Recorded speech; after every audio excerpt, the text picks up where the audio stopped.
Troopers and grinders, welcome to another edition of Tank Talk,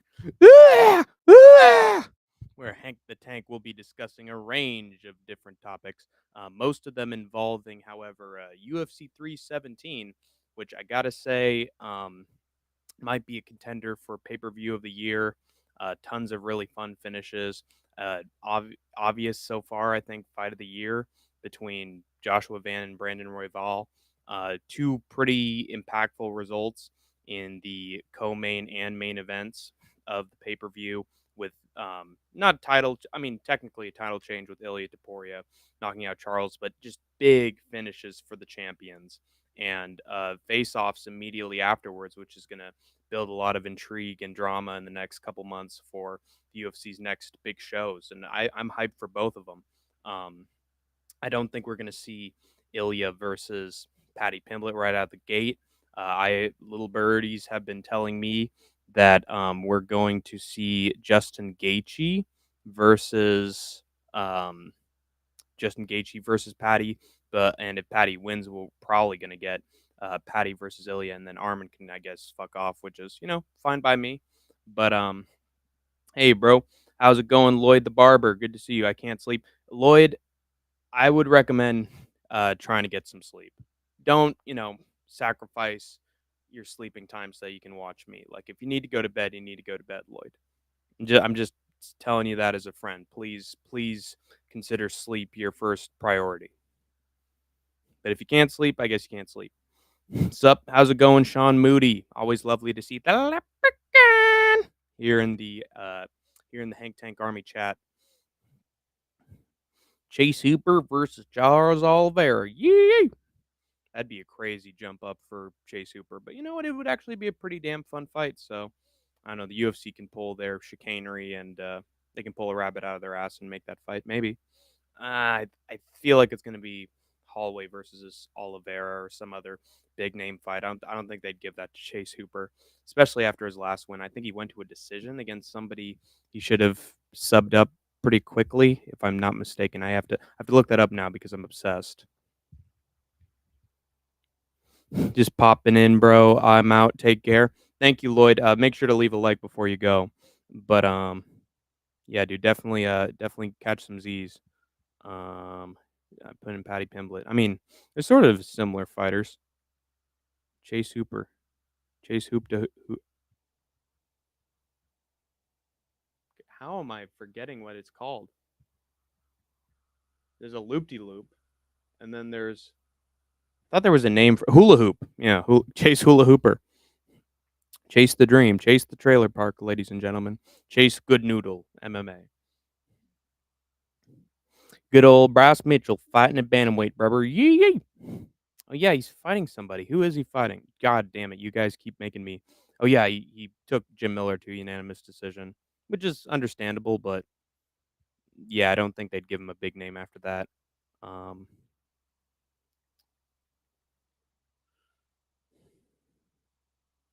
W take in the title. UFC is slightly improving. Well, they're improving because I think their champions are delivering. Pantoja actually got a sub. Van, it was clever of them to have Van right underneath the co-main event so that immediately some hype is drawn on Van, who is a much deserved, super entertaining draw fighter. He deserves it after he had that fight of the year with, you know, Roy Val, and now you match them up together and you give them the face to face in the octagon. You're actually making flyweight title fight something to watch. That's pretty that's pretty intelligent. I mean, it's probably very accidental, but hey, it turned out in the UFC's favor. It often does, doesn't it? And then Ilya, dude. I mean, people saw the amount of views that he got for knocking out Charles Oliveira. It's at what, like 10 million already? 10 million views already. It's only been a couple days and it has 10 million views. This is how big of a star Ilya Taporia is. And, there was a time where I was an Ilya hater. There was a time I wanted Max Holloway to just school him, TKO him, and this and that. But now I see, dude, not only is he more respectful than I thought he was, but that social media following he has on Instagram is it's no joke. And it's also it's every one of those people that follows Ilya Taporia is watching his fights, is watching his stuff on YouTube, is watching the pay-per-views. So he is, in fact, a major draw. And I would say, yeah, he is the face of the UFC right now in terms of champions. Islam Makhachev is Islam Makhachev. I think he's only going to appeal to a certain demographic, not the entire UFC fan base. Ilya's like he's knocking people out in 1 or 2 rounds, three. If you're, it knocks out Max Holloway. So he's a huge star for just what he's doing. And I was always scared that like Ilya would be too unlikable to be like the face of the UFC and be the one that the UFC puts all their eggs in the basket. But dude, he's given us highlight reel after highlight reel after highlight reel knockout, and it's starting to show in UFC fans and Spanish fans and European fans responses. Even Brazilians got to respect him now. They knocked out their boy, you know. So I think whenever Ilya fights, it's always something memorable. It's always a big deal, huge stakes, and that's what the UFC's been lacking a lot with its champions and its major talent. Like last they had it was with Pereira, and now he's off in limbo, deciding whether or not to fight again. So they needed somebody to fill the gap, and now Ilya Tapori might become an even bigger star than Alex Pereira, in my opinion. Just with the way he's finishing these fights, how brash and confident he is, his public outreach is fantastic compared to most fighters. So yeah, man, he's doing everything right, and it's actually paying off. Like there are some fighters that are always delivering, and they just never become a draw for some reason. I'm looking at Nate the Train, you know, but there are some. I mean, sometimes when you just become undeniable and how you're finishing the fights is so memorable that you can't help but be a star, and that's what he is. Hank, I just accessed PSN for the first time and bought a fuck ton of DLC. Let's go, dude. Yeah, I mean, good for you. Like you just had a moment where it's like, I just want to buy a bunch of DLC. Do it. 3 former champs ice the fuck out in a row is wild. Yeah, dude. I mean, it's just because Ilya's timing is so good in his boxing. It's unreal. Like I was watching the um, what do they the no, the Mighty Guru Show. That's what they're calling it now. That's what they call it. We like that, the Mighty Guru Show, and I watch it, in Florida in Mar-a-Lago when I'm, taking my drink of whiskey in between my golf swings. I watch the Mighty Guru Show, and we like that. But uh, they said, Ilya found the jab against Charles super early, found the range, bang bang, down goes Charles. Just like that, dude. All he had to do was find the range, and he immediately seized on the gaps in Charles's defense. And that just shows that you've got a striker that excels on your hands. Hello, Big Onk. Good to see you. What's up, by the way, Hank? I'm doing great, Western. As you can tell, we have jumped out of the ditch that we have dug ourselves in since the split. I now have 1.74K subscribers. There was a point where I had 1.72. It went down, and I fucking clawed my way back out of the fucking ditch. And now we are fully above ground, ladies and gentlemen. We're off the ground. Say the name Mauricio Hufi. He's coming. He could. Yeah, he could be coming. I'm coming. Congratulations, Jamal. I'm coming. I'm coming. But yeah, I mean, if he keeps putting his strikes together and finds perfect timing with that shit, he could. I think it'll take a like 2 or 3 fights though, and by that point, I think Ilya might actually be a welterweight or somewhere else, dude. I feel like timing isn't going to work out for that. Bro, I can get DLC for UFC Undisputed 3. Sweet. Let's go. Master Science Chi is having a revelation before our very eyes. 3 old guys. I mean, with Volk, it's not a problem of age. Is he's the fucking champion right now, Big Onk. He's the current featherweight champion, and he beat a young blood to do it. So, I mean, really, the problem was that he had gotten knocked out by Islam literally a couple months before. That's the issue. And then Max slept Justin Gaethje, who's looking great, and he gave Ilya his toughest challenge. And usually, if you're getting outboxed by Max, you're losing over 5 rounds. He knocked him the fuck out. That's still super impressive. And then Charles Oliveira, who does that to Charles Oliveira? Who finishes the job? Who has that amount of power other than Ilya, other than Tom Aspinall? Damn it. Nate the Train better not lose to a Frenchman. Yeah, that would suck, wouldn't it? I surrender to the Frenchman, Nate the Train in the Paris in the Aries FC. My mama raised a bitch, baby. I want to see Gene Silva versus Ilya. That'd be a hell of a fight. That'd be a super fun fight. But again, we want these, dream matchups, but unfortunately they're dreams because the timing usually just does not work out for something like that to take place. So, I don't know, man. I feel like Ilya's just gonna want one defense, and he's coming for Islam's head, dude, and nothing's gonna be stopping him. So I don't think he's gonna end up like an Islam Makhachev, where he just has to be the defending champion against featherweights moving up now. I think he's a big enough star that he has some pull, and he has some decision making in what he in the next opponent that he wants. The thing I don't like about Charles is his recent performances, like versus Chandler in the rematch with Chandler. Yeah, I mean, he got cracked by Michael Chandler, which is very embarrassing, and was basically a sign that he was going to get smoked by Ilya. And versus Armin, I think that played a role in him losing. I don't know, dude. I think Charles looked the best that he could against Armin Sarukian. Um, he caught him in a guillotine, and if it wasn't for Armin being, an inbred Eastern European, he probably would have tapped out to that submission hold. And then Charles Oliveira ended up being on top of Armin in that third round. I think Oliveira won that fight. Um, I don't know, dude. I think the Chandler fight was more of a sign. Sniff is eyeing me up. He's just like, mm. Hey, my eyes are up here, Sniff. Okay, hands off the merchandise.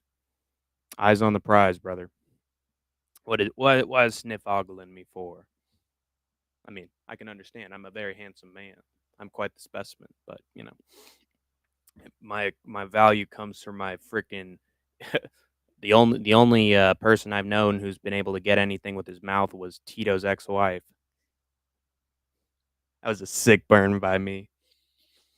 But what Chael doesn't understand is that he's just a jackal biting at the legs of the lion, and I am the lion, and he can try to stroke my mane and claw at my insides, but I'm gonna make sure the jackal ain't laughing anymore. I'm gonna skin it. I'm gonna skin the jackal alive. And I want to outlive my children. It's Chael's son, and he's just got those sour grapes and his small violin. Anyway, what was I getting to? We were talking about a bunch of stuff, but I wanted to say, go, going along with what Science was saying, is that we always have this moment when there's a dry period. John Jones refuses to relinquish the belt or fight Tom Aspinall. Uh, Alex Pereira's out in the wings. Uh, just certain matchups that we want don't end up happening. Bad Apex cards, and then a lot of MMA YouTubers start rambling on and on. Oh man, the UFC is dying. They're in their death days, dude. This is the dark age of the UFC. They're gonna go bankrupt. Oh, this lawsuit, this trial, this and that.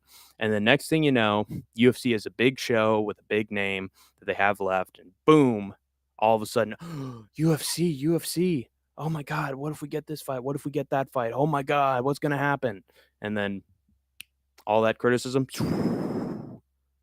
just dust in the wind. The answer, my friends, is blowing in the wind.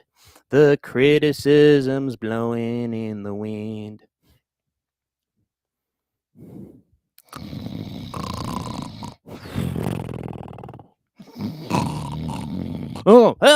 Oh yeah, Tito Ortiz. He's a hell of a fighter. Hank, you should get a Big O account. Uh-oh. Is this another pun from the Sniff Master? They pay you on Big O. Oh, are you talking about OnlyFans? I don't know about that. Wait, is Big O an actual place? The answer, my friends. Oh, Big O Live. No, it's a real place. Big O live stream, go live. The more, the merrier. Okay. I mean, that's an interesting suggestion from Sniff. I've never heard of that. I'll consider it. Hmm. Okay. Okay. What's your thoughts on the 318 main card?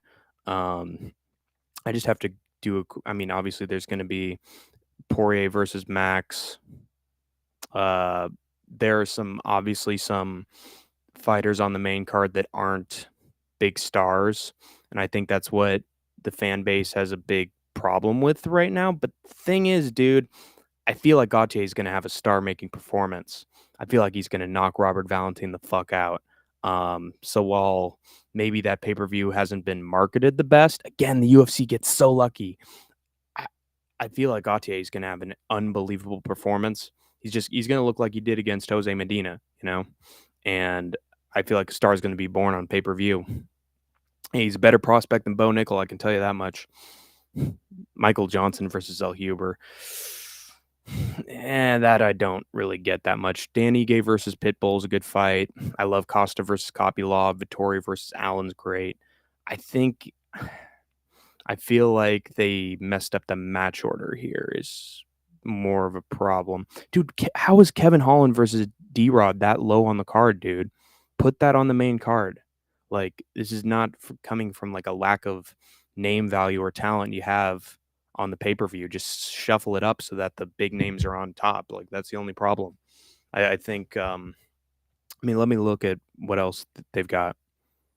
Magny versus Nelson. It's actually going to be a great technical fight. Carly Jadis always delivers. Liskarov versus Frere is a banger. Dulatov's on the card. That's fantastic. Vittori Allen's a great scrap. Like, this card has potential to be fantastic. I think it's just the match order, and I don't know how they screwed it up so badly. They made it sort of look like an Apex fight night card where like the good fights are way lower than they should be. It's weird. This case is no different. Yeah, exactly. Every time the UFC improves, it comes out of nowhere. Yeah. I mean, you could probably predict. It's hard to predict whether Van would beat Royval. I mean, sometimes the stars just fucking align. And in this case, the stars fucking aligned. But when you have live competition and you have the best combat sport in the world in MMA, like anything can happen. Sometimes something just comes up in MMA that becomes huge. Whereas like with boxing, it's hard to have it's hard to have so many Alis, but you can have an Ilya, you can have a Tom Aspinall, you can have an Alexander Volkanovski and an Islam Makhachev and a Dricus du Plessis, and like there's a lot of guys in MMA that can become stars, whereas with boxing, it's like, you really have to try to, create your new superstar, or in any other sport, you get lucky. Whereas with MMA, I think there's a greater potential at making stars in big, big fights, in my opinion. There was a time where every freaking champion in the UFC was a star. Also, we're thanking the MMA gods that Kayla Harrison's the bantamweight champion. Fuck Juliana Pena. Instagram, and then we're gonna have Nunes Harrison too. Instagram streaming stuff. Okay. I guess there are some options. What do you think happens if Max if he wins? I feel like they'll put him against Oliveira. That's what Guru recommended. I don't know if that's like as realistic as I think it is, but I mean, let me look at the rankings right now. I think he's going to fight somebody pretty high up because he's just, an established star. What fan rankings? What the fuck? What is fan rankings? What is that? Have you guys seen this? It says fan rankings. Rank by drag and drop or up or down arrows. What the? You guys seen this? Fan rankings. I've never seen this in my life. Okay, I guess that's new. Sorry, I lost my train of thought for a second there. Let me go to lightweight. So Max Holloway's number 4, which is not bad at all. If he beats Poirier, you could have Holloway versus Hooker. That's actually a really good fight. Um, Justin Gaethje's doing his thing. He's booked against Patty. I think it's established. I think he either fights Sarukian, Oliveira, or Hooker, and I like all those matchups. Either way, he gets a big name in the high up in the rankings. Another hot take: Emmett has one of the best chins in the lower weight classes. We haven't seen him get put out. I mean, freaking Yair Rodriguez submitted him in order to win. We haven't seen him get knocked. Oh, he's been KO'd by Steven. Well, I mean, I'm the hardest hitting 145er out here, man. I knock out people. They don't fucking move. They don't move when I put them out cold. Can you believe it? When I knock them out, they don't move. I mean, I guess so. Max better not get a rematch. Who the fuck is that guy? Who the fuck is that? Someone who fights more often than you, Connor. You fucking cokey. Max better not get a rematch with Ilya if he beats Dustin. Yeah, it'd be an insane jump up the rankings. That makes no sense. That'd be disappointing. Something tells me that they want Patty to beat Gaethje and then be the next number 1 contender. I think they want Ilya to bide his time, let people like really hype Ilya up after that Charles knockout, and then put him up against Patty like in 5 or 6 months, maybe 7 or 8. You know, I think that's how it's going to work out. If they're giving Patty Justin Gaethje, that's going to be the number 1 contender fight. Because Gaethje's like, oh, I'm out if you don't give me my title shot. So they're giving him like another fight below the rankings. But I bet the stipulation is going to be, if you beat him, you're the number 1 contender. It's funny because Stevens was dead right when he said that Connor maxed and when he said that, but Connor maxed and clowned Stevens. Yeah, I mean, the camera was doing him no favors. Like, it stayed on Connor, and he's like, right here, right here. And then the camera's just still on Connor, and Connor's like, and then it cuts to him, right here, right here, right here. When I knock people out, they don't fucking move. And then having to stay on Steven's face when he's like, who the fuck is that guy? And he's just like,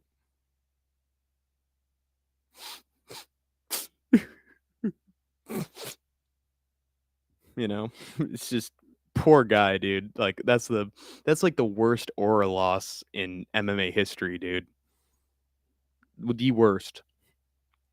I don't think Max will beat Dustin anyway, though. Ooh, you got Dustin Poirier beating Max? Give me your logic here, Western Mass Climber. Why? Why is it impossible for Max to beat the man he came so close to beating the first time on short notice? Can you tell me that? Oh, wait. Ugh. Tap water.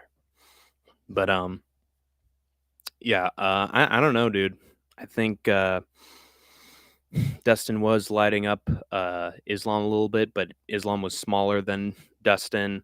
He was at just the right height for him to be delivering some knees up the middle. Islam's guard isn't the best. But with Max, it's like, dude, if freaking Gaethje can head kick KO Dustin Poirier, then I don't know. I feel like Max is going to give it to him. I mean, again, the last time he fought, Max wasn't ready, and he still put it on Dustin Poirier. I don't think it's going to go how the first fight goes, just because the circumstances are going to be so different. I know that Max's chin got cracked by Ilya, but that doesn't mean that Poirier is just going to, oh my God, Max Holloway's out cold. You know, I don't think he's. I know that he knocked out Connor twice too, but I still trust in Max's chin, dude. Volkanovski got chin twice by Islam Makhachev and Ilya, and he still found a way to go 25 minutes with Diego Lopez. Like, I have faith that Max's chin will stay intact, and I if he keeps that chin intact, he's gonna beat Dustin up, in my opinion. Of course, Dustin has 2 wins over Max. Well, I mean, one of them was by sub when he was young, and I believe he's still the better fighter, especially given the style clash as well. I mean, like, what would you say their difference in styles is? Because they're both like big time strikers, and they like in their second fight they were just standing and banging. I mean, Dan Hooker cracked Dustin Poirier. It's going to be a good fight either way. Yeah, and that's why it's a worthy headliner of that show, and I'm glad it's there. But I don't know, man. After we watched UFC 317, you really have hope that the nicest outcome for the old vet's going to happen. Somehow, I doubt it. I wonder if they'll ever make Yair versus Giga Chikadze. Uh, no, no, they won't. They're too far apart in the rankings. If Yair loses to Volk again, he's probably going to retire. Because why the fuck else would you stay at featherweight unless you're moving up? I do. I think Yair would be stupid to just middle around in the rankings and knowing he'll never win a world title. Um, Again, I just think the timing's going to be off on that one. Let me let me give a bigger rundown of UFC 317 because I think we've just scratched the surface of how good a card that was. People forget, man. Volkan Mendes was a freaking marauder. His punches were made of mahogany. Yeah, and he was beating up Connor too, and then Connor just styled on him and gassed him out. I mean, you freaking what did Connor say?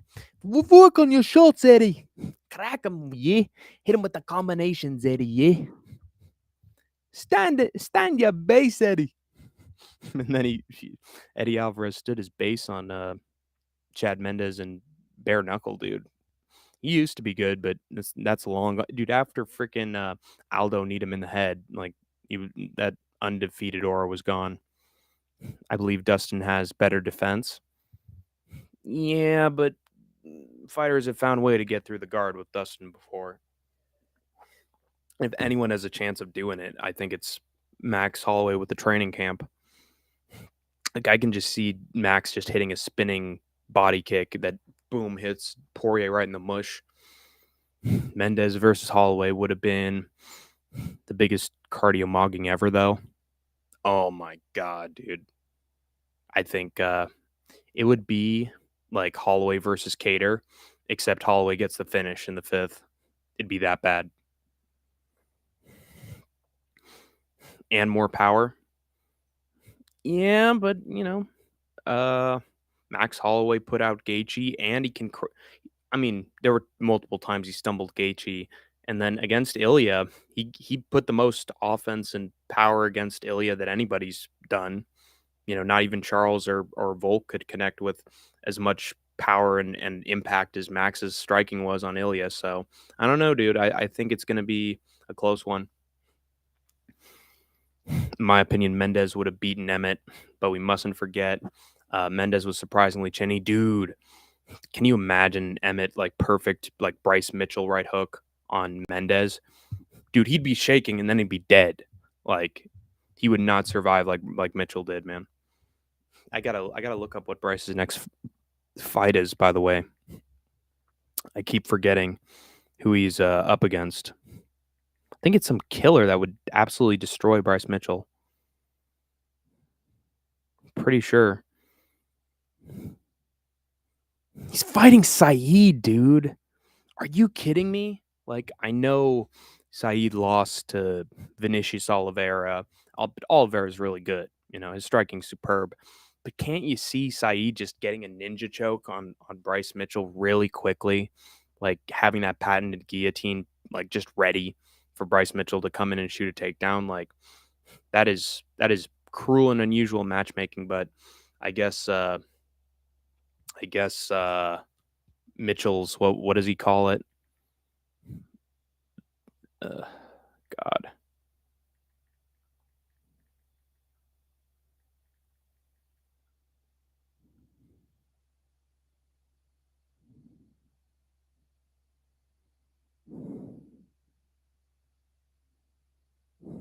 They're not. The Renaissance. Okay, what do they call it? Podcast name. It's unsomething. I think. Arkansanity, right? Wasn't it like the Arkansanity podcast or something? Gaethje is nowhere near Dustin's level with the hands, though. Gaethje is simply powerful. His boxing ain't too good. He dropped Rafael Fiziev, and we saw what he did to. Um, wait? We saw what he did to Bahamondes. So I don't know, dude. I think Dustin's just tough. But the thing is, I just feel like Max is taller and he's faster, and it's just not. It's not going to go well. I just. It was Ark Insanity, right? Oh god, I'm gonna lose my damn mind. Ark Insanity, yes, that is what it was called. Hey, what y'all talking about? We're talking about how Holloway versus Poirier 3? Yeah, Holloway versus Poirier 3 is gonna go. And I'm of the opinion that uh Holloway's gonna smoke Poirier, but I mean not smoke, but decisively beat Poirier, while Western believes that Dustin's gonna dust Max. Try it. Bryce is a tough cookie, but it ain't gonna be all peaches and creamsville when he's stuck on the ninja choke by Mini Calabib. By Mini Calabib! I want Calabib next. If they don't give him Calabib, I swear to Jesus. Give him Calabib. Calabib! I don't think I'm gonna going to work tomorrow. You feeling sick or under the weather, or are you just stressed? Finna call out. Shit. All right. Sounds good. Enjoy your enjoy your I mean, it's not paid leave, right? I mean, do you have paid leave? But I mean, enjoy your day off, you know. But anyway, going so yeah, we have our takes on the fight, and it's coming up soon. So looking forward to that. My the real question I have is whether Nate the Train can beat. And I'm finna smoke. I just need a game. Time to play the game. Dun, dun, dun. Time to play the game. Destinilia to Poirier. Destinilia to Poirier. I want him put against to Poirier. Give him to Poirier. But what was I saying?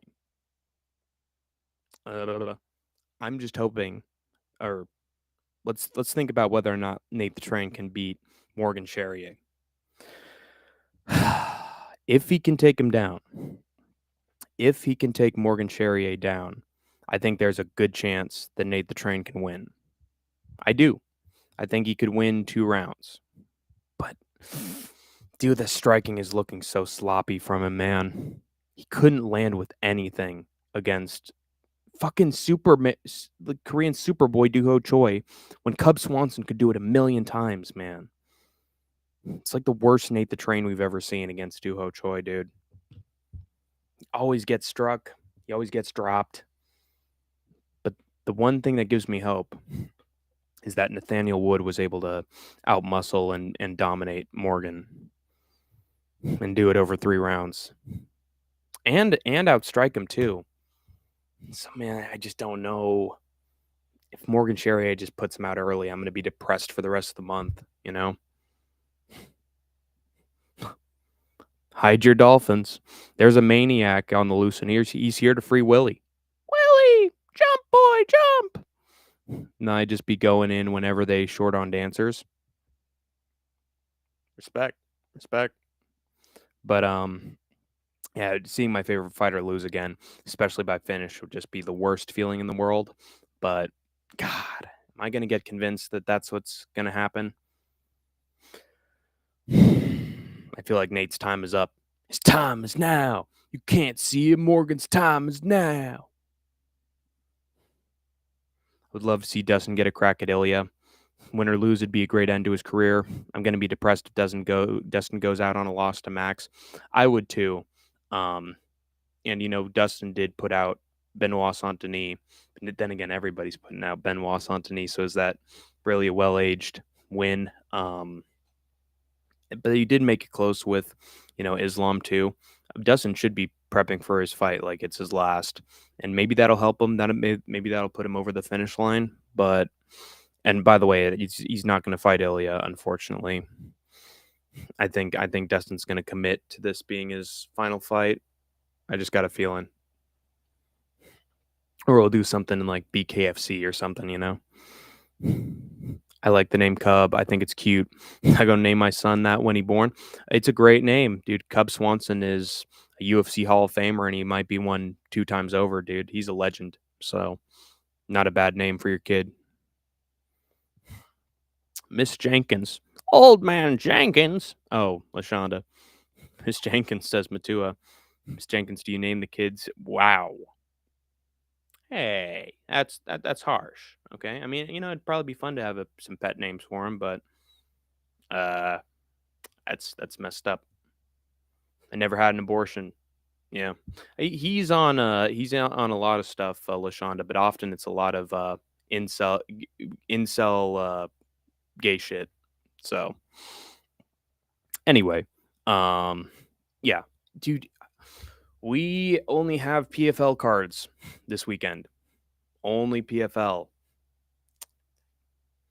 Sort of feels like a bit of a drought, don't you think?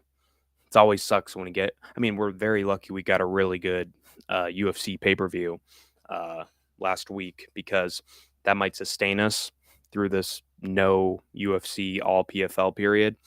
And let's hope that we get some finishes in PFL. But dude, if it goes how the last PFL card went, we're in some deep shit, guys. We are in big time trouble because that last PFL card was honestly the worst card of the year.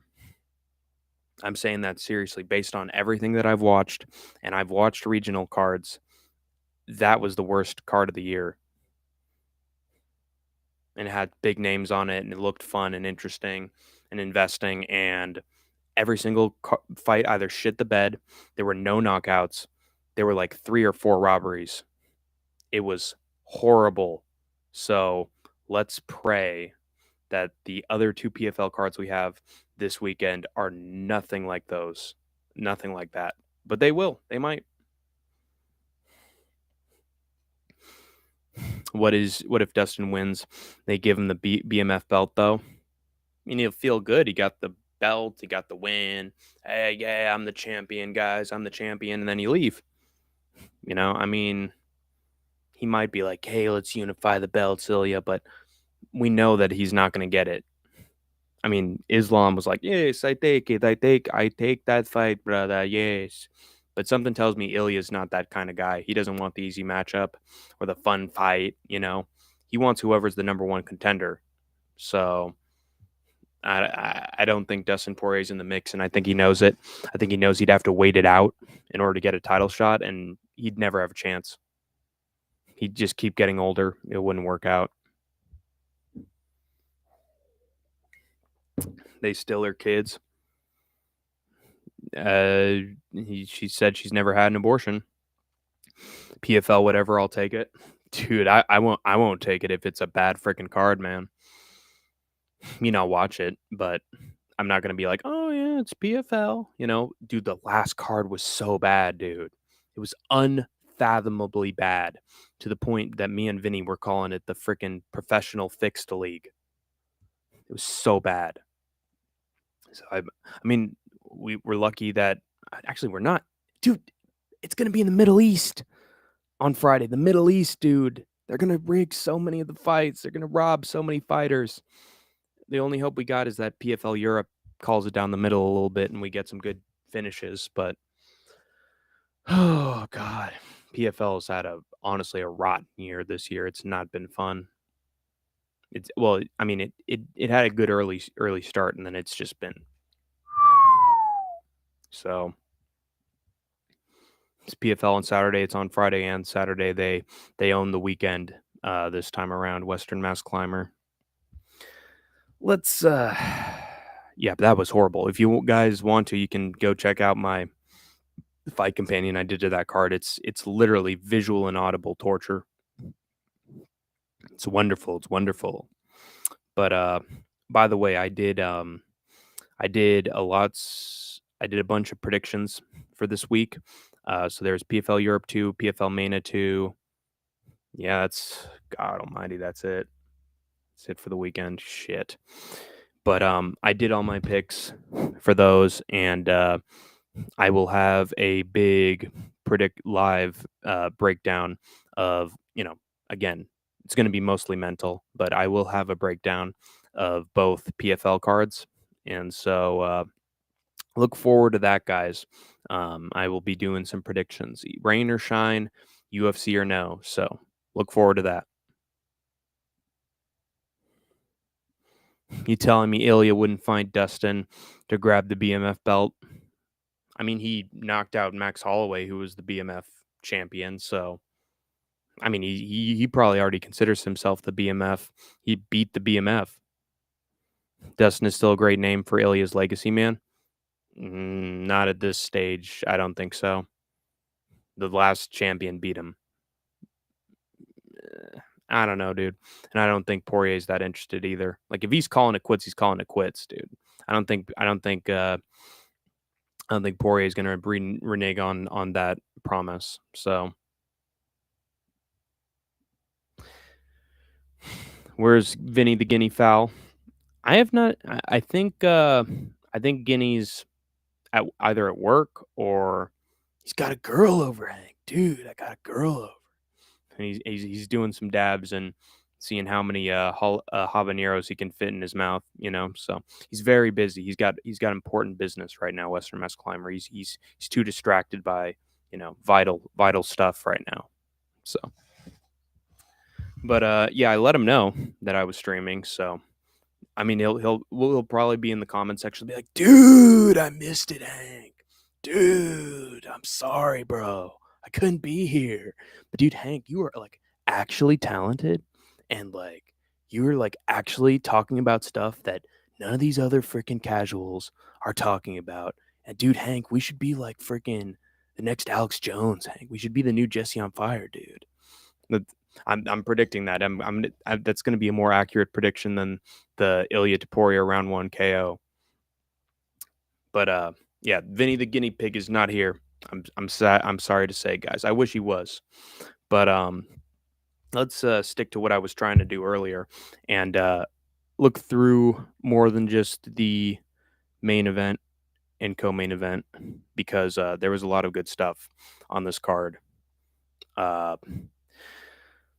I didn't watch this fight. I heard different people's takes on it. I actually want to know what you guys, the Troopers and Grinders, opinion of this first fight was. Yanata Deniz took on Alvin Guzzi Hines. Scorecards had it 29-28 all for Yanata Deniz. Some were saying that Guzzi actually won 2 of the 3 rounds and that Guzzi should have won. He said it was a solid back and forth scrap, but Guzzi lost. But guys, do you think it was a good enough performance that they'd let Alvin Hines into the UFC and let him stay? Because I got a lot of currency, social currency in Alvin Guzzi Hines, emotional currency as well. And so I want Alvin to have his best life because the dude's a badass Minnesota boy. Seems like he just lost to Yanata Deniz, but it wasn't terrible. So do you think they're going to keep him? Aw, guys, can we keep him? Can we keep Guzzi Hines, please? Anyway, and then Jacoby Smith got a rear naked choke on Nico Price. At first, I was looking through people's comments about the fight, and some were like, "Dude, does Jacoby Smith have a mental problem or disorder of some kind?" And I was like, "What? Did he look bad in the fight?" And no, it wasn't for that. He was like, "Joe Rogan! Oh my God, Joe Rogan!" He was like doing that stuff. Everyone was like, "Oh my God, this dude's a freaking spaz," Um, but he got the rear naked choke 9 minutes into the fight, though. That's not that great. He should have been destroying Nico Price round one. Like, freaking, dude, that convinces me more and more that Lawler round one knockout might have been fixed, dude. How do you knock out Nico Price in fucking 5 seconds, and these young guys can't finish Nico Price in one round?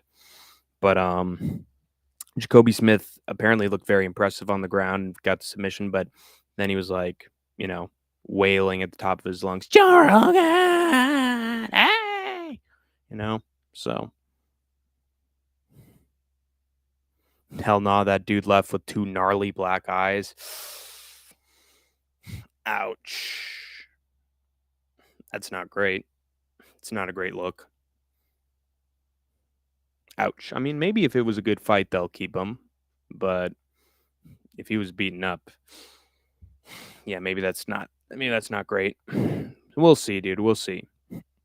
But apparently, Jacoby Smith is just maybe top 5 worst post-fight interviews in modern day UFC. So looking forward to seeing him fight. Maybe not seeing him what he'll say afterwards after he wins. But someone who's way more interesting and likable than Jacoby Smith in a post-fight interview is Terrence McKinney, T-Rex Terrence McKinney. I know that he can be very controversial and what's the word for it? Like, he creates like disparate opinions about him. Oh God, what's the word for it? Is my brain dying this quickly? I'm too young.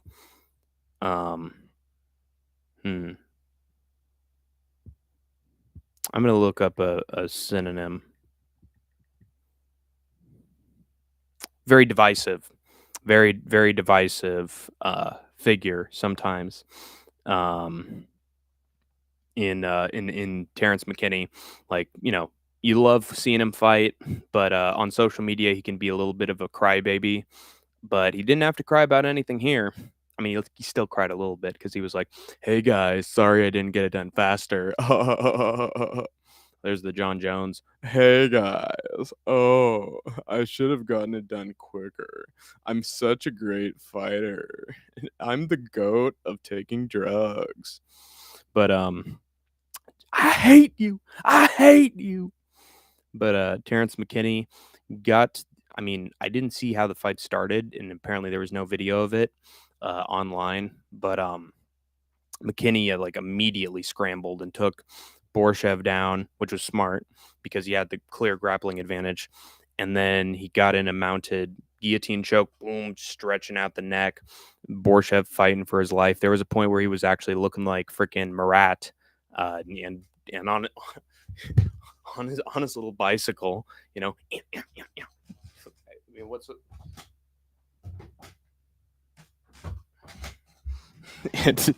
but it couldn't save him, and he tapped out to T-Rex.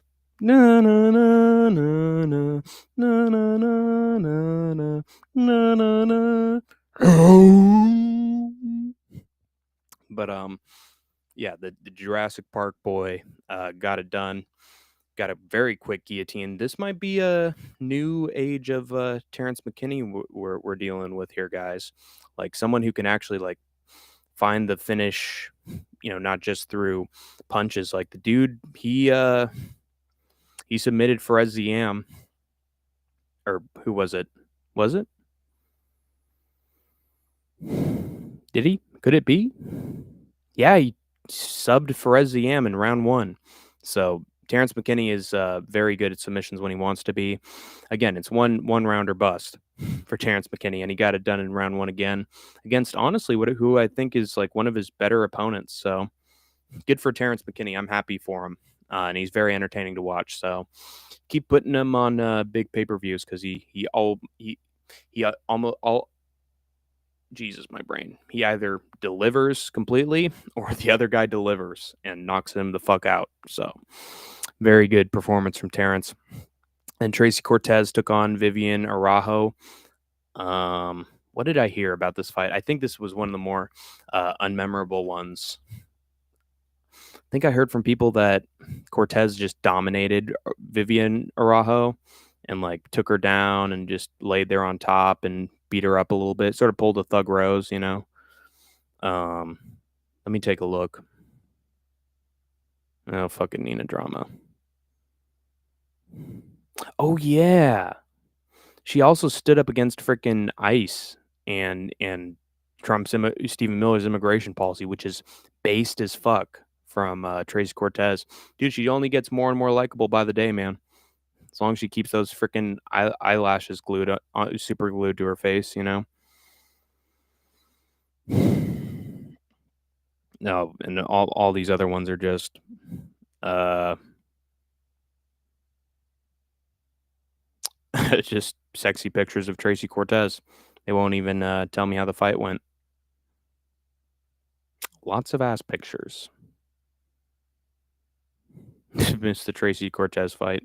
Me too, brother. Me too. I mean, none of these are telling me. Let me try something else.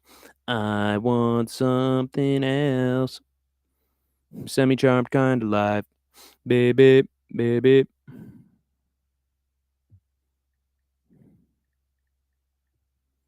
It's got to be some news.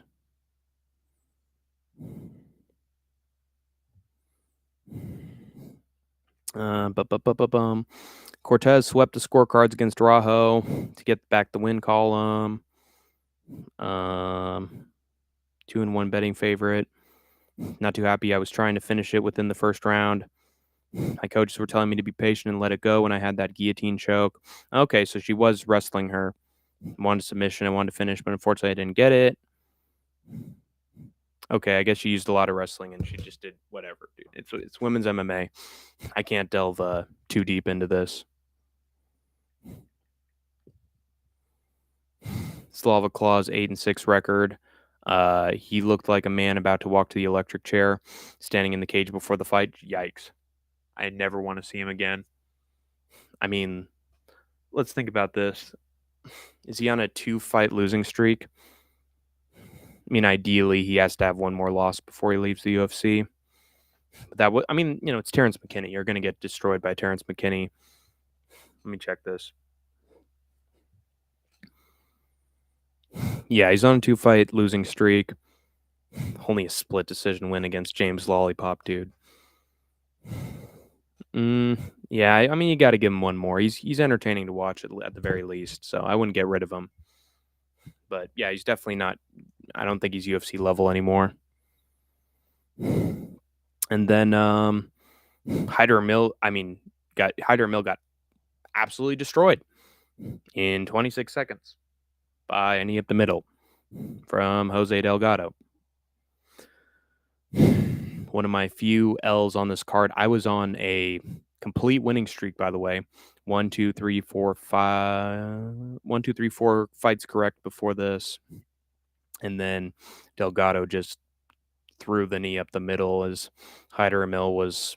I think at one point Hyder Mill just sort of judo tossed him and put him on the mat, but he couldn't hold Delgado down because he's just too tall.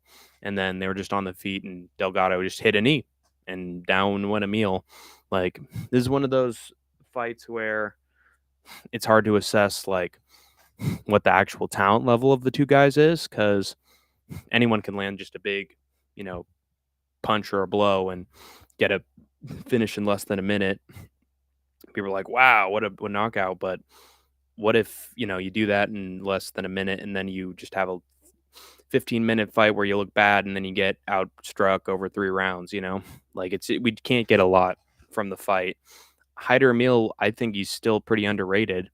I don't think I'm not going to let just some knee to the head that landed flush like dictate whether Hyder Emil's trash or not. I don't know, dude. It's just hard to tell. Like, he still beat William Gomez, in my opinion. And I mean, this definitely looks good for Delgado. It just shows that he's got great timing in his strikes. But I don't think I was wrong to pick Hyder Emil in that fight, just because Delgado was unproven. Almost took him over a round to beat freaking what's his name? Connor Matthews. Almost, took him longer than I think it would take him. Yeah, maybe he's just that good. He could just be that good. So I'm happy for Delgado. Hyder Mill, I don't know, Jay. I'm still gonna keep my eyes out for him because I think he's good. I think he's good. But hey, Amberly Rose, good to see you. Hi, Hank. Hi, Western Mass Climber. I like Slava Claus. I disagree. Yes, I disagree as well. I think Slava Claus brings it whether he wins or loses. So I think for that reason, you should, sort of feel obligated to keep him around. Hey, hey. Hey, hey, oh, oh. Oh, you think you got it. Oh, you think you got it. But got it, just don't get it when there's nothing at all. Anyway, then we had Robo freaking Cop Gregory Rodriguez knocking out the Joker, Jack Hermanson. Freeze, creep. Dude, the articles that came from that finish are just so much fun. Like, Robo Cop is not, does not feel guilty over laying another blow on the Joker, RoboCop lays one in on the Joker, it's just, perfect. RoboCop shows no mercy to the Joker and lands a late shot on the Joker. Sayonara, RoboCop. Dead or alive, you're coming with me. Thank you. My name's Murphy. But Gregory Rodriguez, I think he looked really good against Jack Hermanson. A lot of people were saying that Gregory Rodriguez, he looked like he was getting pieced up and had a bunch of blood all over, his face, but dude's skin is just fragile, dude. Sensitive. The dude's the oldest looking 33-year-old I've ever seen in my life. And he's got glass bones and paper skin. Every night I break my legs, only for the heart attack to wake me up. Oh! Oh! Before the stroke puts me to sleep. Like that guy in SpongeBob. Every day I break my arms. The next day I break my legs. But yeah, he looked bloodied up. But I don't think that was a reflection of the fight. I think Rodriguez was always landing and finding good shots to counter or land a hook around the guard to Jack Hermanson. And then he landed one just huge freaking blow that put Jack Hermanson right out, flatlined. And I have deliberated this over the last days, like ever since the finish. But I really do think that it's the referee's job to stop the fight. It's the referee's job to step in. If you are standing over your opponent and you don't feel the referee trying to stop it, then you pull a Dan Ige or an Ngannou and you just land again until the referee stops it. Basically, I mean, I know sometimes some fighters have enough awareness to like, okay, he's out, I'm done. But Sugar Sean did that a few times with his opponent, and the referee didn't stop it. So Gregory Rodriguez, this dude just got knocked out by Jared Cannonier. Okay, he needs a bounce back. He needs to enter the rankings, and he saw he was laid out, but then he was starting to, he was still awake, and so he's like, dude, I got to finish the job. The referee has to step in and do his job first, and he felt no shame over, laying in that extra blow, and he said, I'm sure Jack Hermanson would have no, hesitation before landing another blow himself. So I'm on RoboCop's side in that argument. I think it's the referee's job to step in. Hey, Amberly. Dude, I was annoyed with Ilya, but I can't deny him anymore. Yeah, and dude, like, it just feels like Ilya's like a nice guy, He even like went up to Charles before the fight and he was like, dude, I didn't want it to be you. I didn't want it to be you that I faced for the lightweight title because I didn't want to freaking put you out, man. I didn't want to hurt you, but sadly, I just got to do what I got to do to you Saturday night. And a lot of people were saying, oh, this cocky bastard, this weird guy telling Charles, I'm sorry for what I'm going to do to you, or somewhere like that's cold. And it was, but it was also just truth, just honesty from Ilya. He's that good. Charles's guard is that loose. Of course, he was going to knock Charles out in round one if they kept it on the feet. So, and he knew it. He had confidence for a reason. And he told Charles, dude, I'm sorry that I have to knock you out, man. And he did it. And then he, hugged Charles and said, hey, man, you're a legend afterwards. So, I mean, Ilya isn't even annoying anymore. He wants to fight Islam, too. So the guy's fucking based as hell. And he's a star for the UFC. He's doing everything right, in my opinion. That surprised me that he knocked out Jack. Yeah, I mean, it's RoboCop, dude. The guy's got freaking bricks for hands. I'm surprised he got it done that early. Um, but yeah, he was bleeding all over, and people thought, "Oh, Hermanson's effing him up." He really wasn't. I think it was just that um, RoboCop's skin was, not prepared. But RoboCop was doing very well for almost all of that fight. He freaking dropped, you know, Jared Cannonier. People forget, man. Dropped Cannonier, the killer gorilla. RoboCop laid him flat. People forget, man. Thought Chad had a good chance in that fight. Fuck. Yeah. But dude, I'm always gonna be a fan of RoboCop. That dude's in like my top 10 favorite fighters of all time. So I was fucking hyped that RoboCop won. He's 33. He is. Couldn't decide who to pick in that fight. It was difficult. I did end up picking RoboCop, but it was random. Yeah, but you gotta go. You gotta go with Murphy. Oh, by the way, didn't Patty look like his pants were full, full of shit? Uh, I mean, when Ilya knocked out Charles, I think he was. I think he had the face of like, "Oh, I can't wait to fight that guy. Oh man, that's gonna be great. Oh god, I can't wait to fight that guy. Oh man." You know, that's sort of like what it was. I think Patty realized he bit off more than he can chew. I mean, yeah. Uh, but dude, it's his path to the top. I think he's gonna fight Justin Gaethje. That got leaked by frickin' DDP for some frickin' reason. I don't know how Drickus gets himself out of trouble from saying that. How does DDP spoil the fight, dude? That's crazy. Why him of all people? But apparently Gaethje versus Patty's in the works. I'd probably pick Justin Gaethje. I mean, Patty Pimblett in that fight, just because we've seen Justin Gaethje get out grappled and submitted time and time again. These lightweights have no wrestling, and then we'll see what happens, dude. At least it's sort of like the Charles Ilya argument. At least he's getting a shot. But you're right, Amberly. It is sort of a death sentence, isn't it? Scousers get knocked out when dude's got fucking godlike power for hands.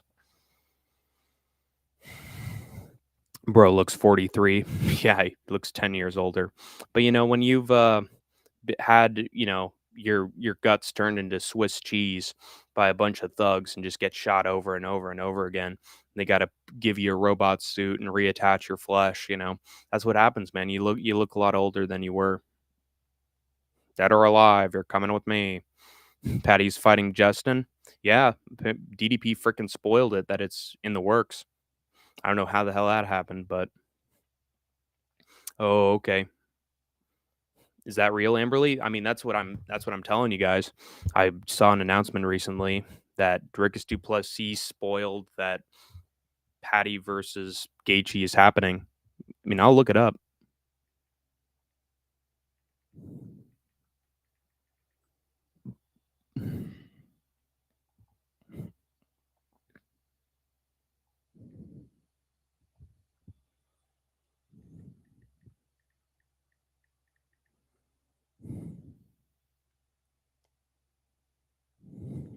UFC middleweight champion Dricus Duplessis has seemingly leaked that the co-main event for UFC 319, which is scheduled for August 16th in Chicago, will be a lightweight fight between Paddy Pimblett and Justin Gaethje.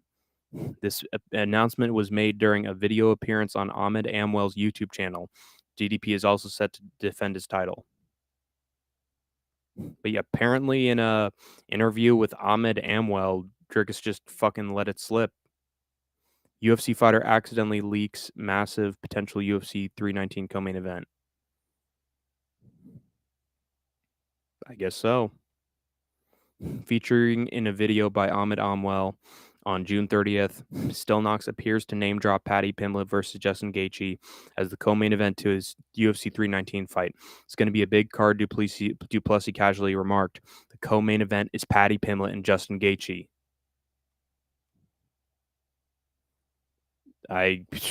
Okay.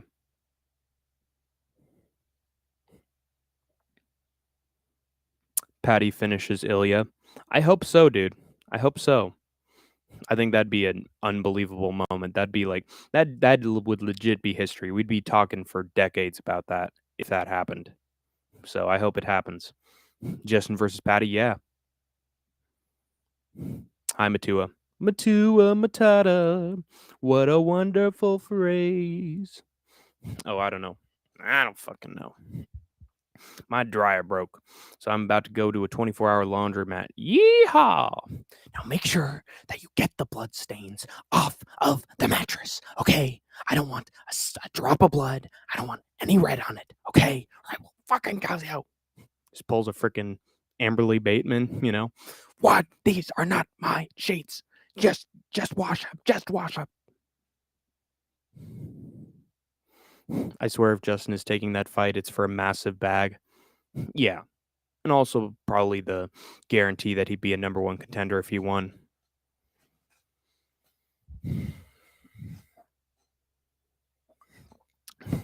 My dryer broke too. Oh, everybody's dryers broke. Now they're just washers. They're just criers. You're criers instead of dryers, you know? Criers over the dryers, dryer criers. Oi, oi, Hank. Oi, oi. Aussie, Aussie, Aussie. Woo! How's it going, Mr. Grant Gregory? Yeah, I don't think Justin would have taken that fight if Patty didn't look good against Bobby Green. He looked amazing against Chandler too. He absolutely bullied Chandler, made him look like mincemeat. So, I mean, Patty's like number 6, number 7 in the world, so it's understandable. And again, it needs to be a number one contenders fight. Otherwise, why would Gaethje take it if he said he'd retire if he didn't get a title fight? He's such a fucking wuss, Justin Gaethje. He seriously pisses me off, man. Just when he's like proven himself to be a great fighter, he just makes some stupid ass comment because he's riddled with CTE. Pisses me off, dude.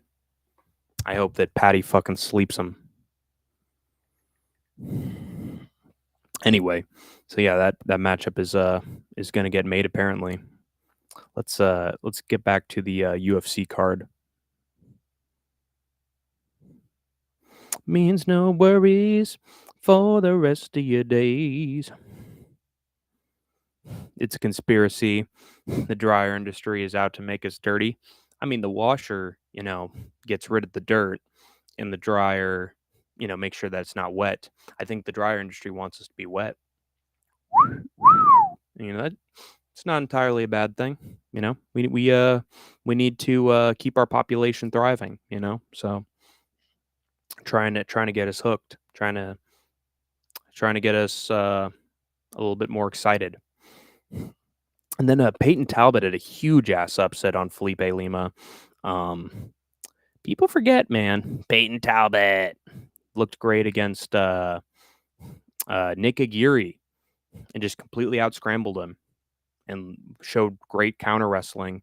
And I think after the Raoni Barcelos fight, everybody just had a bad taste in their mouth with Peyton Talbot, and it's not just because he shoved a vape up his ass, but it's also because he just looked like a fish out of water with Barcelos on top. But dude, I mean, against certain wrestlers, this guy Peyton's a fantastic counter grappler and uses his size to his advantage and just finds his way on top and beats up his competition. But where was I going with that? But basically, against most wrestlers, Talbot's actually pretty good because he can scramble like with the best of them and find his way on top, and that's what he did against Felipe Lima, just over and over and over again. Peyton ended up not being that great on the feet. Lima was the one cracking him with shots, and then Peyton had to basically neutralize his takedowns and find his way on top and just beat him up that way. That's exactly what he did. And you know what? I'm actually I'm pretty happy for Peyton Talbot, dude. I'm glad he was able to put 2 and 2 together and like go back to his roots of how he was dealing with these grapplers and wrestlers. So good for him. Yeah, so I'm happy for Peyton Talbot.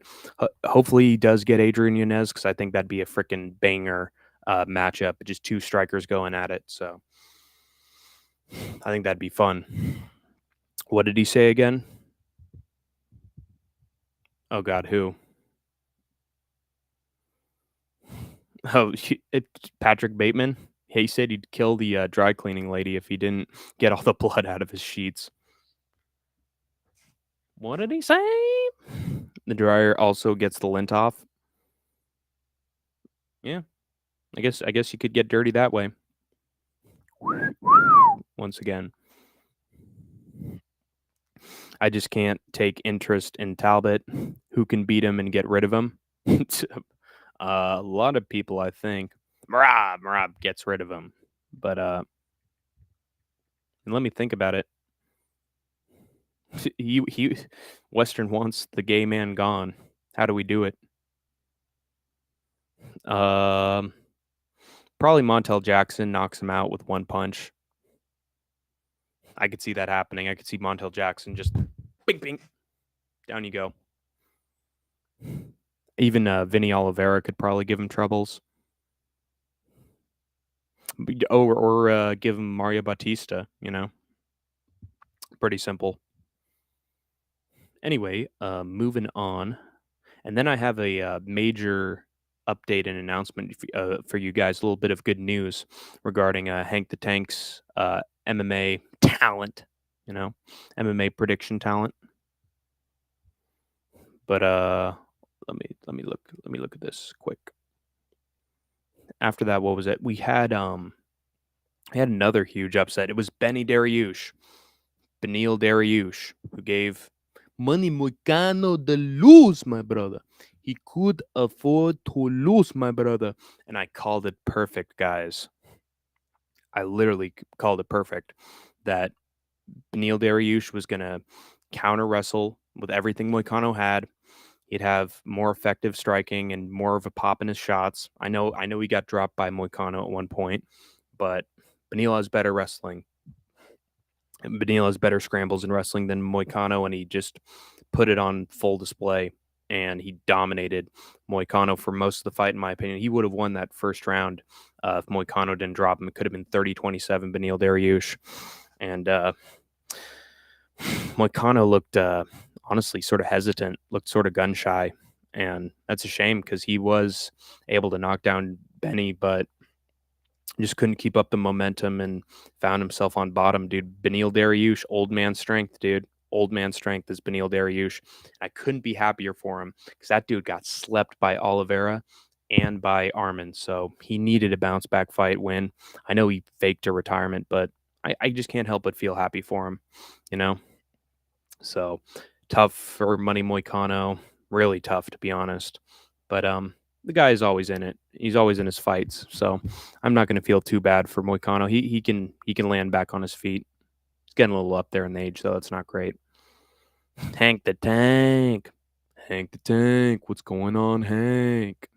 Hank the Tank.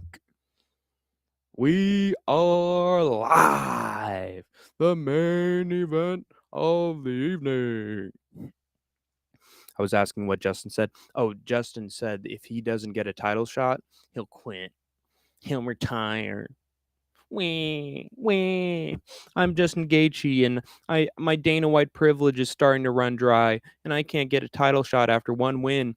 Wee. It's basically what Gaethje did. Hello, student of knowledge.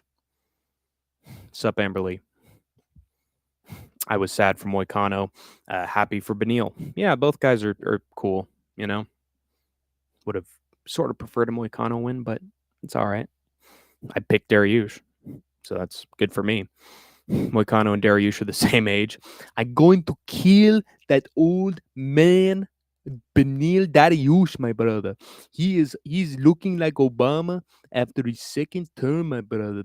The fight game has not gone well. He looks like Steve Martin, my brother. Even though I'm a little bit older than him, Benil Dariush, he look like old man, my brother. I gonna put old Yella out to pasture. I'm getting out wrestled.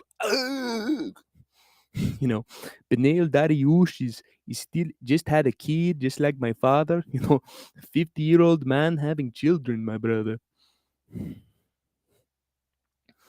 Damn, Hank, you shaved. Oh, you noticed? Yes, yes, I did. I'm looking like a clean cut young man. Ladies and gentlemen, Hank the Tank. We got a really good shoe for you this time, ladies and gentlemen. A great shoe. And we got a fantastic musical act hailing from who knows where, Hank's War Zone. We have got Hank the Tank. Ah. What a great shoe. What a great talent. Fresh faced young man. Yes, I did. I look pretty good, don't I? But yeah, then we had the fight of the year between damn, they phew, hello. Damn, they updated Joshua Van's profile picture. Van's looking like a man. Van the man. But Van and Royval had a masterpiece of a fight. Joshua Van just countering everything that Royval had. You know, Royval had the better output and more volume in his offense, but Van had the countering ability, and he just kept cracking Royval over and over again with counter rights and huge looping hooks and shots around the guard. And it was just all gas, no brakes, know what I mean, for 15 minutes. And yeah, Brandon Royval just couldn't uh, land as impactful of shots as Van. He could outstrike him, but Van just kept hitting him with huge shots. And then that third round where Van just dropped him at the very end. Oh my God. Holy shit. Van just won. What a freaking fight, dude. Absolute war. Two savages, dude. I love freaking Joshua Van, man. Bald, bald, bald. My eyes. My eyes.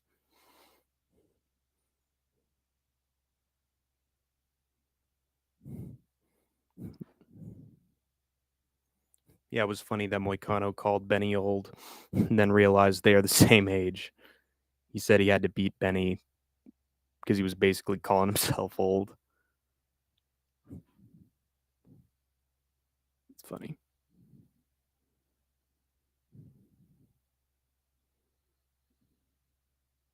Yo, how's it going, Vinny the Guinea? Good to have you here.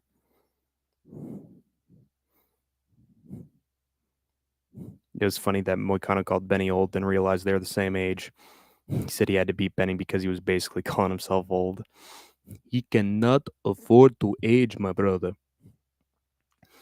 He also said he was superior because he was. Good enough logic for me. Hello, Vinny. Joshua Van Lett. Wee, wee, wee. That'll do, pig. That'll do, Van. That'll do. All you had to do was follow the damn Van, Royval. Yay, Vinny is here. Let's fucking go, dude. Hola, Rose. Hank, after Toporia's performance at 317, do you think Topuria is going to demolish Armin? And will Joshua Van be champ at his division? Yes. I think Topuria is going to knock out Armin.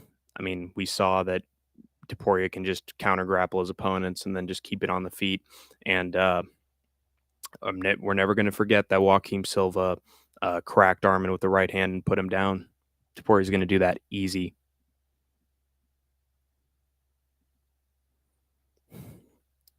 Benny sent Moicano back to the retirement home. That old fart. Yeah. Benny's a clean cut, fresh faced young man. He is a prospect to look out for in the lightweight division. Man, that Moicano, you should call him Old Man Moik. Old Man Moik. Gotta sell his sauces and sit back.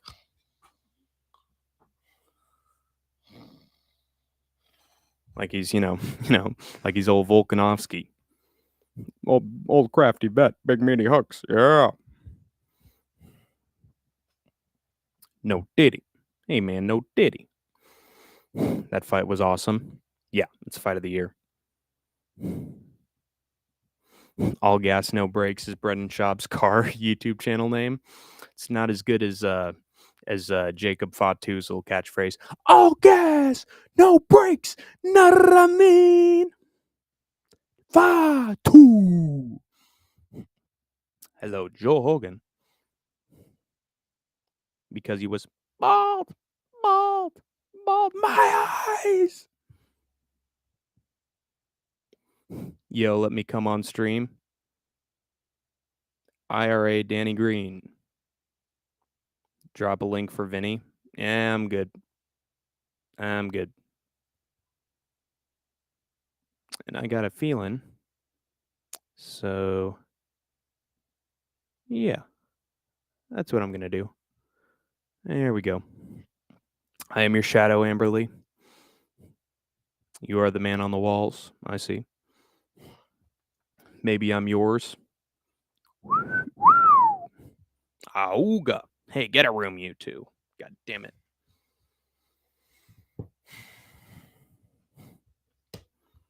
Royval's fight IQ and not shooting one takedown gave us a fight of the year. I mean, basically gave us Lawler versus McDonald too, Electric Boogaloo, you know. Pretty damn good.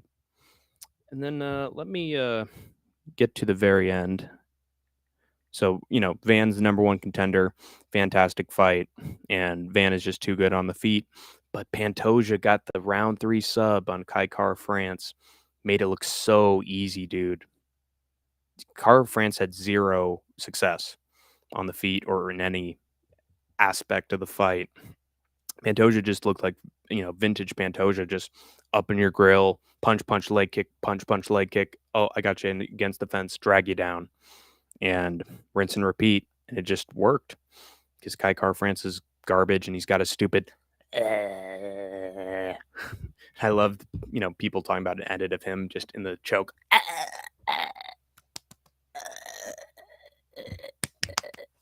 You know, that was pretty funny. But Car France looked freaking awful. Rotten. Looks worst performance of his fucking life. It was literally like with the freaking punches, you know. It's just sad. Let my pal Vinny join in. I'm good. Pantoja is him.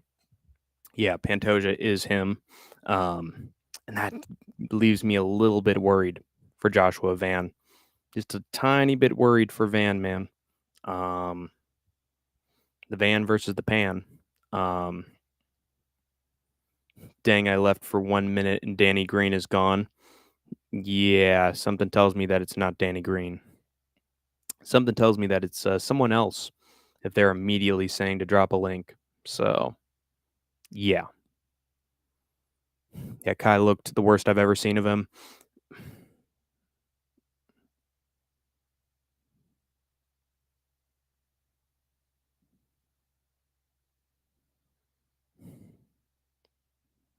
Kai looked the worst I've ever seen of him. It might be that Pantoja is so good. Yeah, but also, I don't know, he just looked super duper sloppy on the feet. Just looked like a complete mess, if I'm being honest. Um, but yeah, I don't know. It just, even when he had a chance to strike, he just wailed away with overhands that didn't work at all. Lord of the Pies, I was wondering why neither of them did anything but beat the crap out of their faces. It was entertaining. It was pretty good, you know. Lots of firefighting, and I think Royval felt like he could just outwork Van and just win a easy decision. It's just not how it worked.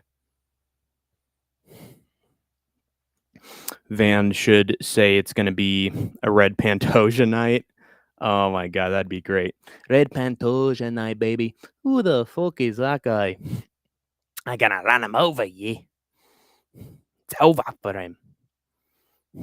He was like soccer kicking his leg. Yes, because apparently he broke his toe and he couldn't kick with the leg anymore, and so he just decided to just do some freaking stomps, you know, to the leg of Brandon Royval, and it worked because Royval was slipping a little bit more. Is all right. Catch you later, Dad.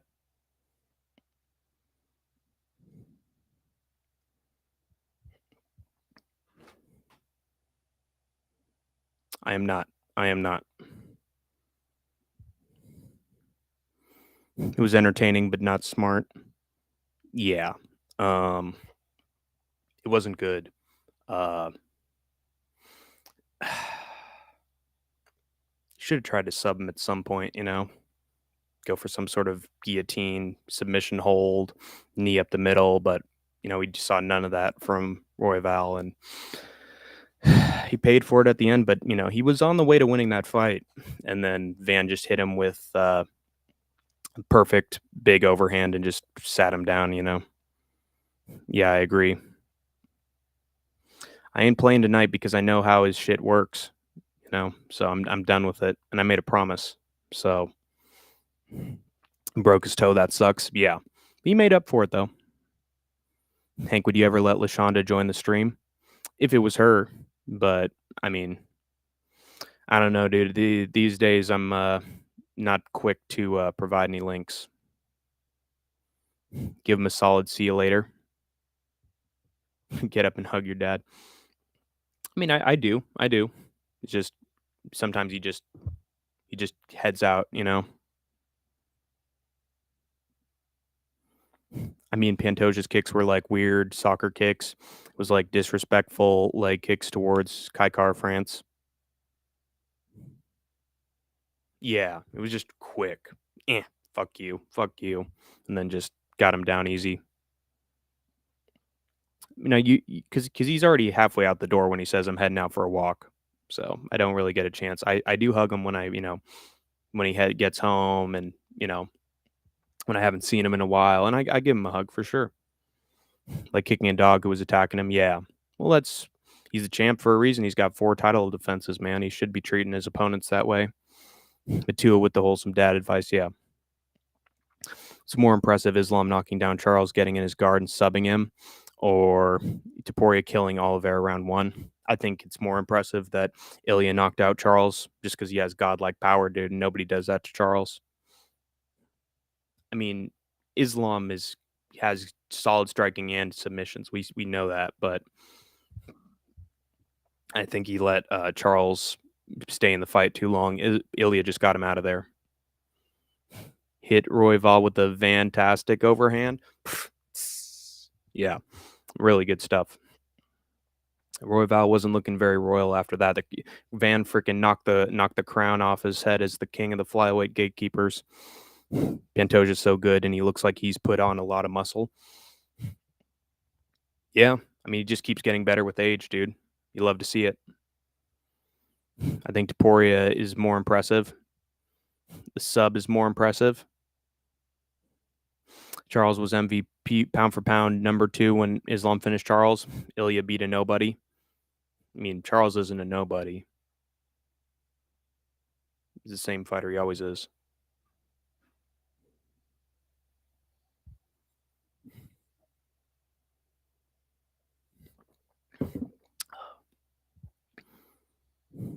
Pantoja wants to stack defenses, but the selfish fan in me wants to see him move up and challenge Marab.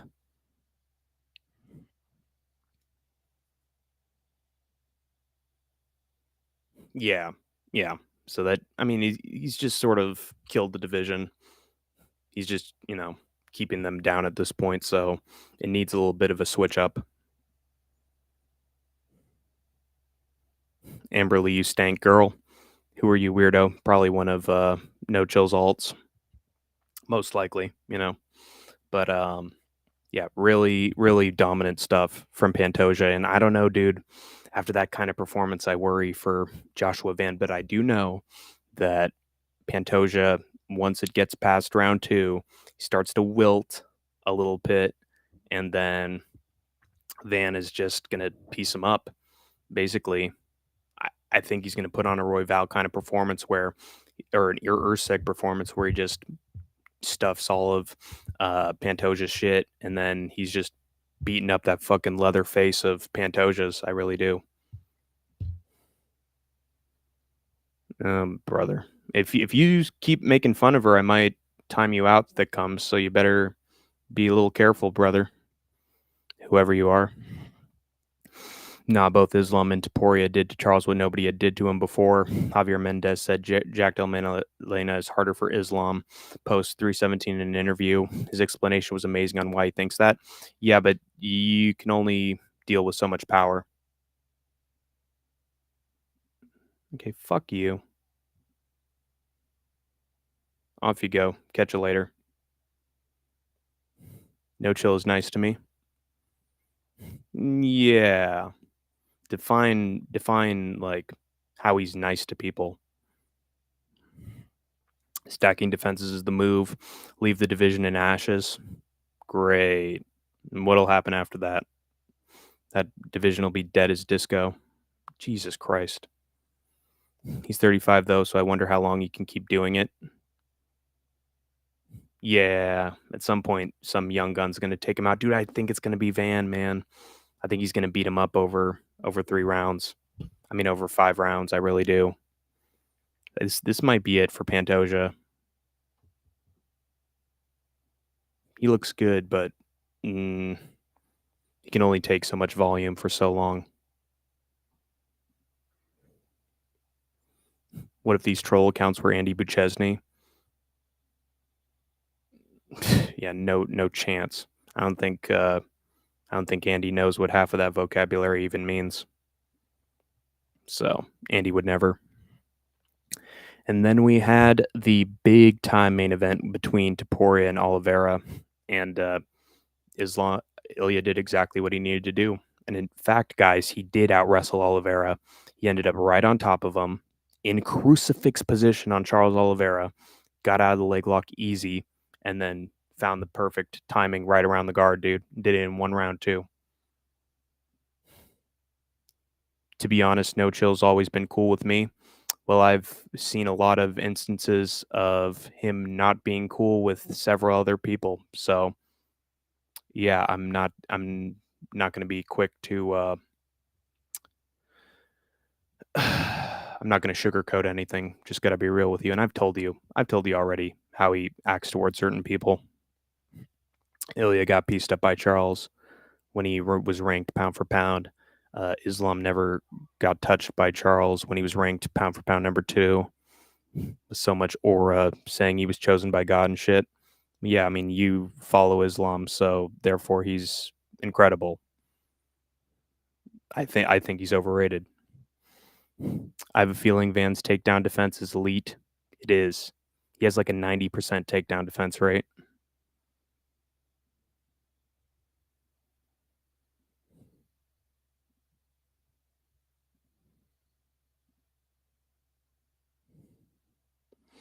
Wow, Andrew slander. No, I'm not slandering him. I'm just saying that Andrew wouldn't say some of that shit. He just wouldn't. We haven't seen Van get someone on his back and fight through that. So many questions. Yeah, the problem is he'll have really good takedown defense, but what happens if he gets put on bottom? That is the question. I think he can get back up, personally. Hank, you remember the movie Homeward Bound? If Northwest starred in it, would it be called Homeward Bound? Wait, you didn't change it at all. I mean, it would be Homeward North, that's for sure. Northwest Bound? Bought Ilya stock low, accepted all the hate I got for calling the most impressive grappler and striker at either lightweight or featherweight. It's true. You were never wrong. You called it. I totally get you, Hank. Yeah, I'm only going to put up with that shit for so long. I'm sorry. Patty looked like he shat a brick when he saw Taporia KO Charles like that. He was happy and sad at the same time. It was bittersweet because he got a sort of an instant title shot, and Joe Rogan called him into the cage, which was so random. But at the same time, he's going to get slept, and Scouser's getting knocked out. Ilya ducked Movzar too. I don't know, dude. I mean, he ducked Movzar to take on Islam. I wouldn't call that ducking if you're not facing, a guy who only wrestles and has 0 finishes for a guy who's taller than you that head kick KO'd Volkanovski. I wouldn't say that's ducking. Islam took on everyone. Yeah, one division lower than his. Is Dustin Poirier everyone? Van is so young, he's going to be so good. Yeah, I hope he just destroys Pantoja. I really do, for the good of the division. What, Sniff?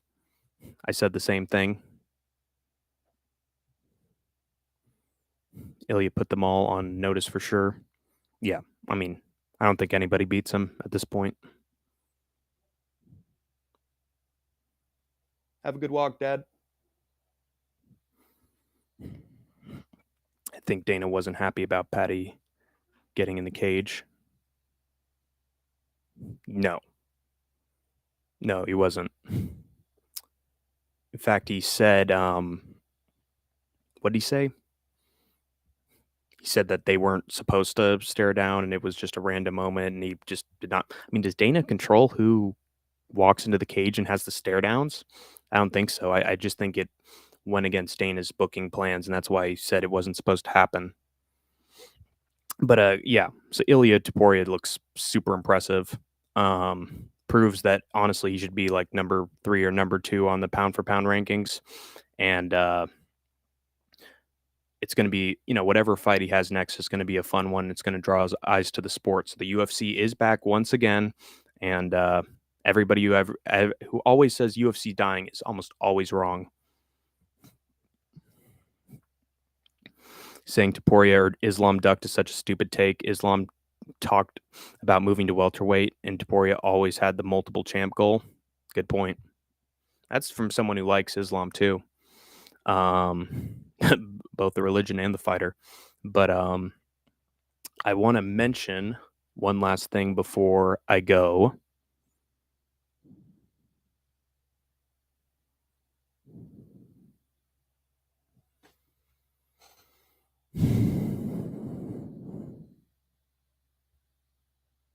Let's see where it is.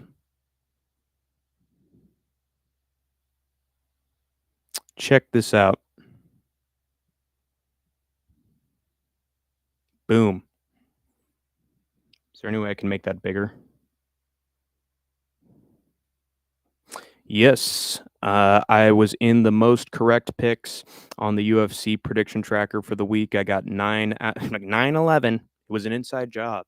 That's how I was able to get all those picks right. It was an inside job orchestrated by me. But I got 9 out of 11 fights right. Pretty damn good. And then on top of that,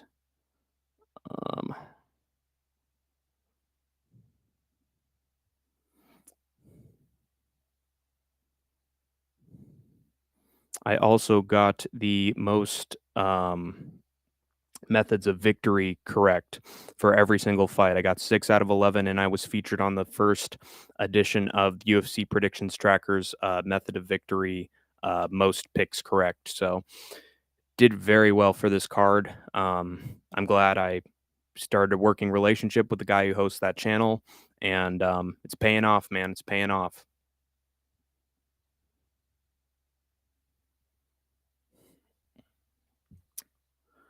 What do you think about the new media narrative about the best 3 fight win streak in UFC history? I'd say it's pretty damn good, and they might be correct, especially if he knocked out Max. He knocked out Max, dude. Like he's up there for that alone. I mean, can you think of any other instances of like 3 fight win streak that's just can't beat it? I'm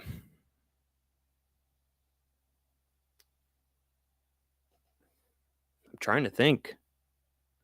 I don't. Maybe some run of George St. Pierre's while he was welterweight champion, or Conor McGregor's rise, or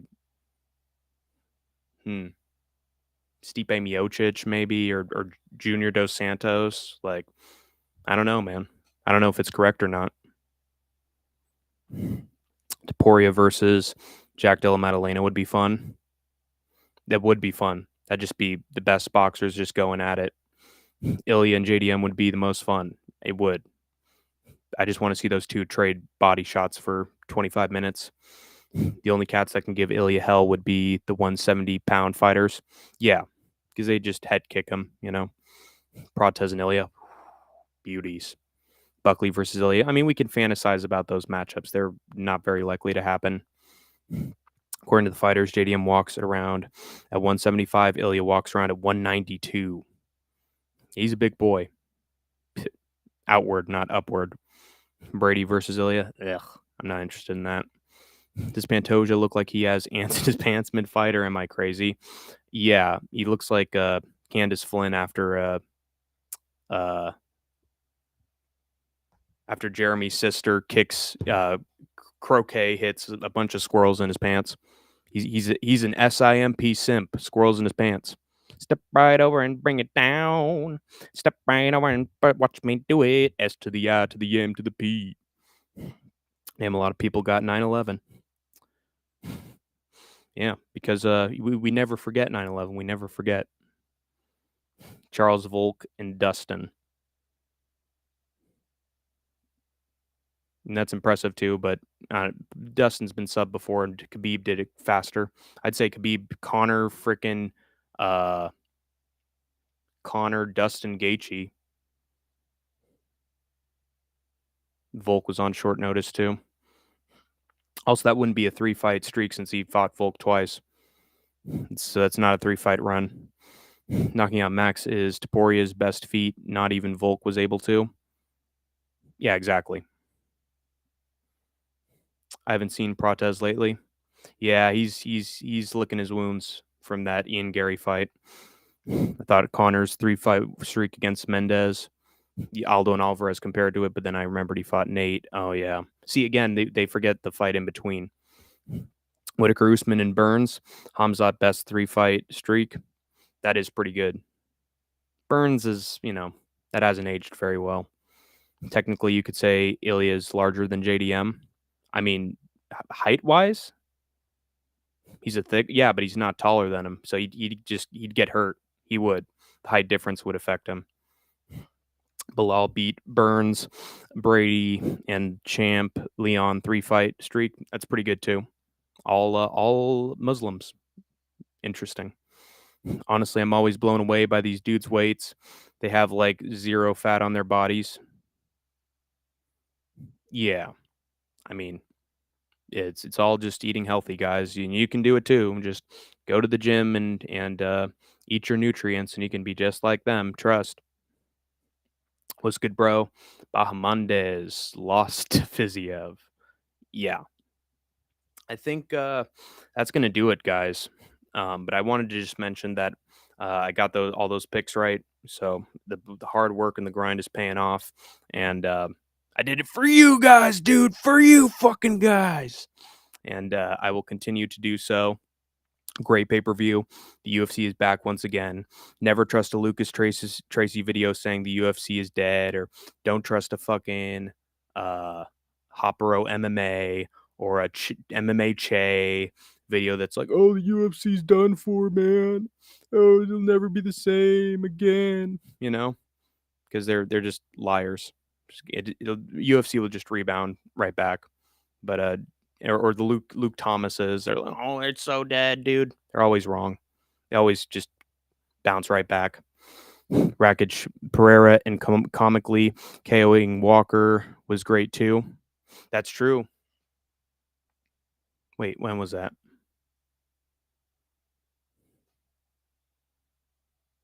Oh, who was that? Oh, yeah, Magomed. Oh, no, another Muslim fighter, Ankalaev, of course.